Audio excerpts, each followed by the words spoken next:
तो आज हम लोग बात करेंगे आर्गेनो मैग्नीशियम हैलाइड के ऊपर कि आखिरकार आर्गेनो मैग्नीशियम हैलाइड क्या होता है।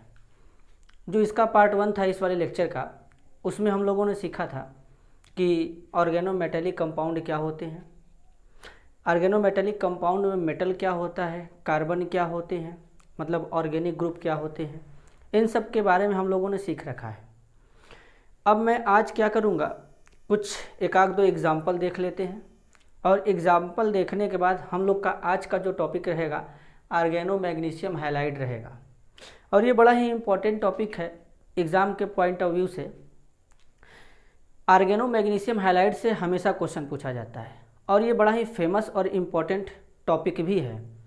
और हम लोग सीखेंगे कि जैसे इसका प्रिपरेशन क्या होगा, स्ट्रक्चर क्या होगा, इनके बीच का बॉन्ड क्या होगा, पोलैरिटी कितना % होगा, उसके बाद इनका physical property, chemical property, use, ये सब सारा चीज़ हम लोग क्या करेंगे, एक एक करके टॉपिक वाइज टॉपिक डिस्कस करेंगे।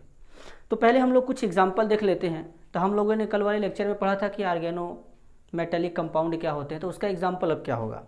तो अब उसका एग्जाम्पल होगा आर्गेनो मेटेलिक कंपाउंड का, यहाँ पे जैसे RLI हो जाएगा। RLI को हम लोग क्या बोलेंगे, आर्गेनो लिथियम। अगर इसका नेमिंग करेंगे तो नेमिंग में क्या होगा, R हमारा एल्काइल ग्रुप है, इसको हम लोग एल्काइल कहते हैं, और इसको क्या कहते हैं, हैलाइड कहते हैं, और लिथियम कहते हैं, लिथियम। तो यानी इस कंपाउंड का नाम क्या हो गया, एल्काइल लिथियम होगा।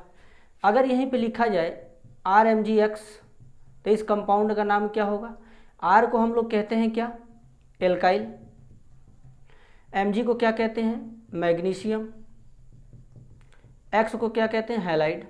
तो यानी इस कंपाउंड का नाम क्या होगा, एल्काइल मैग्नीशियम हैलाइड हो जाएगा। अगर यहीं पे लिखा जाए R2Mg तो इसको बोलेंगे डाई एल्काइल मैग्नीशियम। R2ZN लिखा जाएगा, इसे क्या बोलेंगे, डाई एल्काइल जिंक। इसी को हम लोग फ्रैंकलैंड रिएजेंट भी कहते हैं, फ्रैंकलैंड रिएजेंट होता है। RMgX को हम लोग क्या कहते हैं, ग्रिगनार्ड रिएजेंट कहते हैं, जिसे हम लोग GR कहते हैं। इसके बाद हम लोग का क्या होगा, अगर 2 बार R लिखा जाए, Hg लिखा जाए तो डाई एल्काइल मरकरी इस कंपाउंड का नाम होगा। अब अगर हम लोग लिखें ET लिख दें 4 टाइम और लेड लिख दें, इसको बोलते हैं TET, टेट्रा इथाइल लेड बोला करते हैं। पेट्रोलियम के एंटीनॉक में इसका यूज़ करते हैं, कई बार ये क्वेश्चन रिपीट भी हुआ है। तो ये सब हमारे क्या होंगे, एग्जाम्पल होंगे।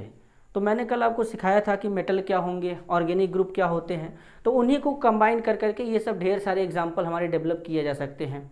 आर्गेनो जिंक, आर्गेनो लिथियम, हैलाइड, तमाम प्रकार के हमारे हो सकते हैं। तो अब हम लोग अपने टॉपिक पे आते हैं। एग्जाम्पल हम लोगों ने देख लिया है, अब हम लोग अपने टॉपिक के ऊपर डिस्कस करेंगे कि हम लोग का टॉपिक क्या है। तो अब एक एक करके हम लोग अपने टॉपिक को समझेंगे क्लैरिटी के साथ में और प्रॉपर एक नोट्स बनाते चलेंगे। तो अभी हम लोग ऑर्गेनिक केमिस्ट्री पढ़ रहे हैं और आपको पता है कि इनऑर्गेनिक में जो डी ब्लॉक एलिमेंट था उसका करीब 6-7 लेक्चर अपलोड हो चुका है। अब एक यूनिट सोचा मैंने कि अगर ऑर्गेनिक ख़त्म हो जाए तो उसके बाद हम लोग स्टार्ट करेंगे फिजिकल केमिस्ट्री। तो ऐसे धीरे धीरे करके एक पैटर्न में पढ़ेंगे और पूरा का पूरा सिलेबस कंप्लीट हो जाएगा। और ये पूरा बेसिक से नया वाला पैटर्न है और बोर्ड पे जो भी पढ़ाया जाएगा इससे बाहर कुछ आने वाला नहीं है। पूरा का पूरा क्वेश्चन ही एज इट इज़ फंसेगा। लास्ट में हम लोग कुछ ऑब्जेक्टिव पेपर सॉल्व कर लेंगे एग्जामिनेशन के टाइम में, तो ऐसे बहुत सारा हम लोग का क्या हो जाएगा, सहायता मिल जाएगा। तो आइए हम लोग अपना टॉपिक स्टार्ट करते हैं, आर्गेनो मैग्नीशियम हैलाइड। अब इस टॉपिक के ऊपर हम लोग एक एक करके डिस्कस करेंगे। तो पहले नाम लिखा गया है ऑर्गेनो मैग्नीशियम हैलाइड। अब आर्गेनो मैग्नीशियम हैलाइड को क्या बोलेंगे, तो जैसा कि नाम लिखा गया है आर्गेनो मैग्नीशियम हैलाइड, यानी आर्गेनो मैग्नीशियम हैलाइड। अब एक एक बात क्लियर होना चाहिए। तो आर्गेनो मैग्नीशियम हैलाइड में आर्गेनो का मतलब होगा कि ये हमारा कोई ऑर्गेनिक ग्रुप होगा। उसके बाद क्या होगा, मैग्नीशियम मेटल होगा। उसके बाद क्या होगा, हैलाइड होगा। अगर इन तीनों को सेपरेटली लिखा जाए तो मान लीजिए मैं आर्गेनो की जगह क्या लिख देता हूँ, R, मैग्नीशियम की जगह क्या लिखूँगा, Mg, हैलाइड, यानी आपका क्या बना, RMgX बना। क्या बना, RMgX। RMgX को हम लोग क्या बोलेंगे, आर्गेनो मैग्नीशियम हैलाइड। अब जरा सुनिएगा, इसका दूसरा नाम है ग्रिगनार्ड रिएजेंट। इसी को हम लोग ग्रिगनार्ड रिएजेंट कहते हैं, शॉर्ट में इसे GR लिखते हैं, GR। अगर आपको कहीं भी ऑर्गेनिक केमिस्ट्री में GR लिख करके देता है तो इसका मतलब आप समझ जाइए कि इसको हम लोग क्या पढ़ेंगे, ग्रिगनार्ड रिएजेंट पढ़ेंगे बेटा। थोड़ा सा इसके हिस्ट्री के ऊपर चर्चा करते हैं। जो ग्रिगनार्ड रिएजेंट है, दरअसल एक साइंटिस्ट था, फ्रेंच साइंटिस्ट, पूरा नाम था विक्टर ग्रिगनार्ड। विक्टर ग्रिगनार्ड ने क्या किया, विक्टर ग्रिगनार्ड।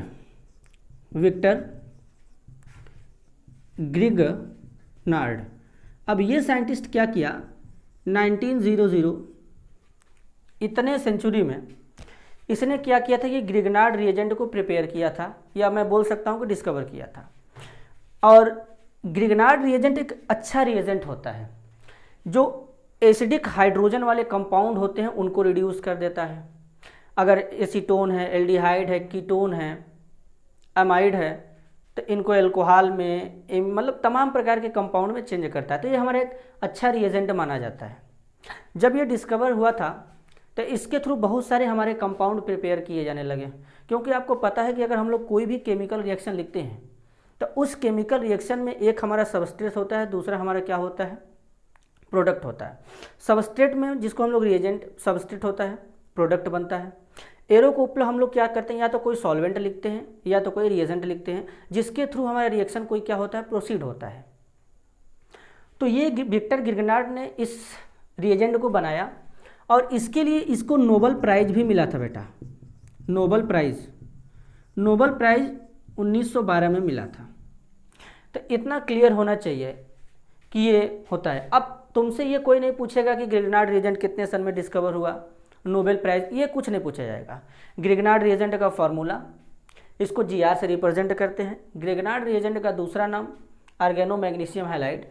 अब अगर हम डिटेल में, अब जो RMgX है, अब RMgX अगर यहाँ पे लिख दूँ मैं, अब इसका एक और डिटेल में नाम लिखा जाए तो R को क्या लिखेंगे, एल्काइल, Mg को मैग्नीशियम और X को हैलाइड, यानी इसका नाम क्या बना, एल्काइल मैग्नीशियम हैलाइड। ठीक है। अब इसके बाद ये एल्काइल मैग्नीशियम हैलाइड हो गया। अब एक एक बात समझना, अब यहाँ पे ये RMgX है, ये हो गया। अब RMgX में क्या होगा कि यहाँ पे हमारा जो R होता है, ये हमारा क्या होता है, R हमारा जो होता है ऑर्गेनो ग्रुप हो जाएगा, Mg हमारा क्या हो जाएगा, मेटल, और X क्या होगा, हैलाइड। अब मैं इसमें से क्या करता हूँ कि RMg को उठा लेता हूँ, ये हो गया। अब अगर हम यहाँ पे चेक करेंगे तो यहाँ पे हमारा क्या होगा, कोई कार्बन होगा तो इसके ऊपर कौन सा चार्ज होगा, पार्शियल नेगेटिव चार्ज, और मैग्नीशियम के ऊपर क्या होगा, पार्शियल पॉजिटिव चार्ज डेवलप होगा। क्योंकि मैंने बताया था कि जो ऑर्गेनोमेटेलिक कंपाउंड होते हैं दरअसल उसमें कार्बन मैग्नीशियम बॉन्ड पोलर होते हैं। तो जो कार्बन मैग्नीशियम बॉन्ड पोलर होता है, तो पोलर होने का मतलब क्या है कि यहाँ पे मेटल है, मेटल का नेचर इलेक्ट्रॉन डोनेट करने का होता है, तो इलेक्ट्रॉन डोनेट करेगा तो इसके ऊपर पॉजिटिव चार्ज, इसके ऊपर नेगेटिव चार्ज डेवलप होगा। तो इससे क्या होता है कि इनके अंदर पोलैरिटी आता है। तो ये हमारा ग्रिगनार्ड रिएजेंट जो होता है पोलर मॉलिक्यूल होता है, यानी ये जो GR होता है बेटा, ये GR is a polar reagent. ये क्या होता है, पोलर रिएजेंट होता है। ये मैं जितना भी एक एक बात लिखूंगा, ये सारा का सारा बात आपके नोट्स में ऐड होना चाहिए, एक एक टॉपिक नोट्स में लिखा जाना चाहिए। अब इसके बाद हम लोग आते हैं, अब इनके पोलैरिटी की बात करेंगे। अगर मान लीजिए R की जगह मैं लिख दूँ CH3MgX, तो जो CH3MgX होगा मिथाइल मैग्नीशियम हैलाइड। यहाँ पर जो कार्बन होता है, कार्बन का इलेक्ट्रोनेगेटिविटी होता है 2.5। मैग्नीशियम जो होता है, मैग्नीशियम का इलेक्ट्रोनेगेटिविटी कितना होता है, जो मैग्नीशियम होता है, मैग्नीशियम का इलेक्ट्रोनेगेटिविटी होता है 1.2। तो अगर 2.5 में से अगर 1.2 को माइनस किया जाएगा तो क्या बचेगा, 1.3।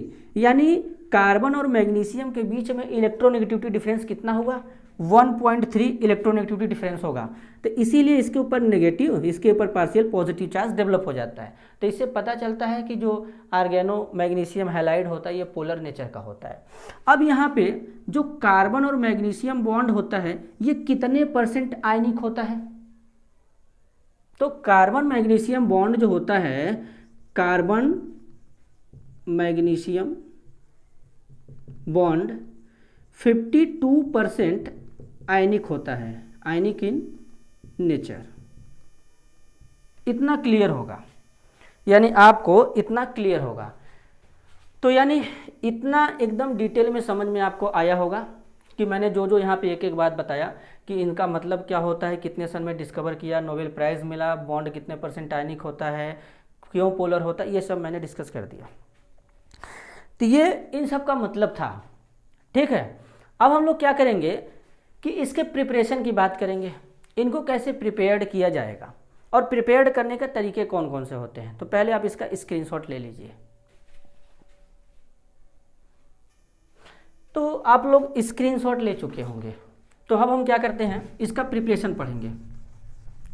जितना बात बेटा यहाँ पे बताया जा रहा है बोर्ड से बाहर कुछ आने वाला नहीं है। इस वाइट बोर्ड पे जो जो टॉपिक लिखा जाएगा पूरा यही रहेगा और एज इट इज़ क्वेश्चन आता है, पूरा का पूरा फंसेगा एग्जाम में। तो अब हम लोग बात करते हैं प्रिपरेशन। आखिरकार इनका प्रिपरेशन कैसे होगा, इनको प्रिपेयर करने का तरीका क्या होता है, कि ग्रिग्नार्ड रिएजेंट को हम लोग कैसे प्रिपेयर करेंगे। देखो, अब ग्रिग्नार्ड रिएजेंट को प्रिपेयर करने का तरीका क्या होता है। तो सबसे पहले प्रिपरेशन हेडिंग डालेंगे हम लोग, प्रिपरेशन, या हम लोग लिख सकते हैं मेथड एंड प्रिपरेशन, कुछ भी लिख सकते हैं, मतलब कैसे बनाएंगे। तो बनाने के लिए हम लोग क्या करते हैं, पहले यहाँ पे RMGX लेते हैं। 1 मिनट, यहाँ पे हम लोग क्या करेंगे, पहले RX लेंगे, एल्काइल हैलाइड, ठीक। अब एल्काइल हैलाइड का रिएक्शन हम लोग किसके साथ कराएंगे, मैग्नीशियम मेटल के साथ कराएंगे। और मैग्नीशियम मेटल के साथ कराने के बाद यहाँ पे एक एरो बनाना है आपको। एरो के ऊपर हम लोग क्या लिखेंगे, ड्राई ईथर। अब उसके बाद यहाँ पे बनेगा आपका RMGX। अब एग्ज़ाम में तो क्वेश्चन बड़ा लेंदी आता है, तो वहाँ पे रिएक्शन से काम नहीं चलता, लैंग्वेज लिखना पड़ता है, मैकेनिज्म लिखना पड़ता है, कुछ भी पूछ सकता है। तो मैं आपको सिखाऊंगा कि लैंग्वेज भी कैसे लिखा जाएगा। अगर कोई ऐसा पर्सन भी है जिसको लैंग्वेज नहीं लिखने आता इंग्लिश में, कि इसमें इसका लैंग्वेज कैसे बनाएंगे, बुक वाला लैंग्वेज रट नहीं सकते, तो ऐसे बहुत सारे प्रॉब्लम होते हैं। तो इसका लैंग्वेज भी लिखना हम लोग आज सीखेंगे। तो चलिए मैं इसका आपको लैंग्वेज लिखना सिखाता हूँ। देखिए, ये एल्काइल हैलाइड है, मैग्नीशियम मेटल के साथ रिएक्ट करेगा ड्राई ईथर की प्रेजेंस में, तो क्या बनेगा, RMGX बनेगा। अब इसी को लैंग्वेज में कैसे लिखेंगे, लैंग्वेज में लिखने का सबसे अच्छा तरीका है एल्काइल हैलाइड, एल्काइल हैलाइड, ठीक। रिएक्ट विथ मैग्नीशियम मेटल, ठीक है, इतना क्लियर है। अब इसके बाद इन the presence of dry ether, dry ether की जगह आप क्या ले सकते हैं, या फिर THF, ठीक है। इन the presence of dry ether और THF, दोनों में से हम लोग कोई भी ले सकते हैं। टू फॉर्म एल्काइल मैग्नीशियम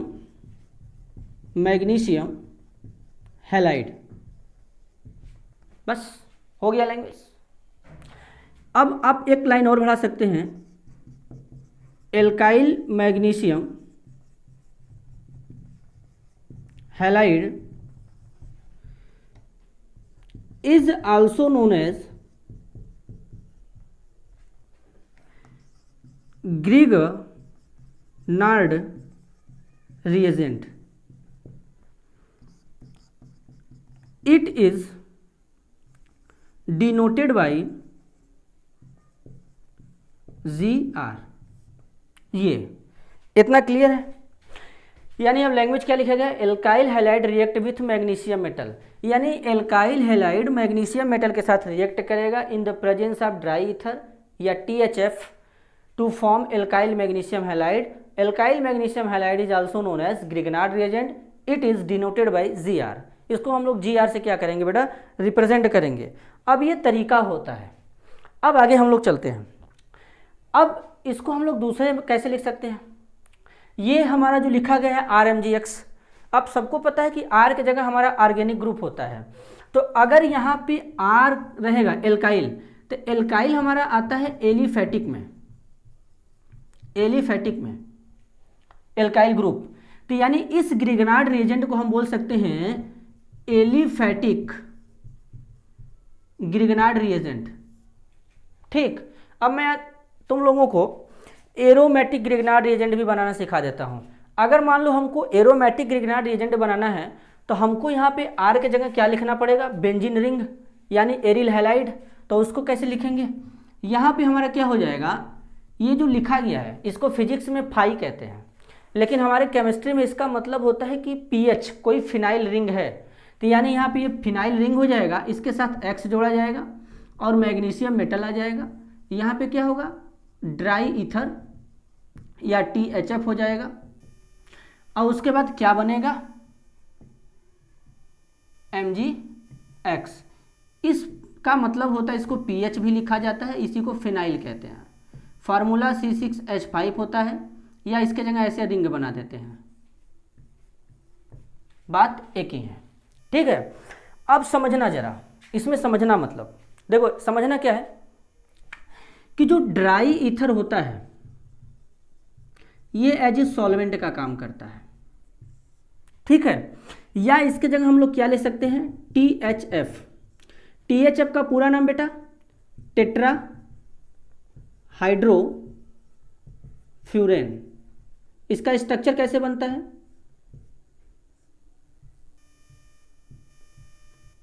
ये THF है। अब THF हमारा क्या करता है, THF हमारा क्या करता है कि THF भी हमारा क्या होता है, एक टाइप का सॉल्वेंट होता है। और ये हमारा सॉल्वेंट क्या करता है, एल्काइल जो हमारा होता है सॉल्वेंट, एल्काइल या एराइल हैलाइड जो होते हैं, इनकी रिएक्टिविटी को इंक्रीज कराता है मैग्नीशियम मेटल के टूवर्ड्स। तो हम लिख सकते हैं कि these solvent increase reactivity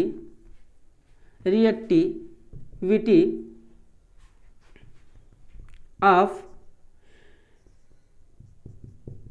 alkyl और एराइल हैलाइड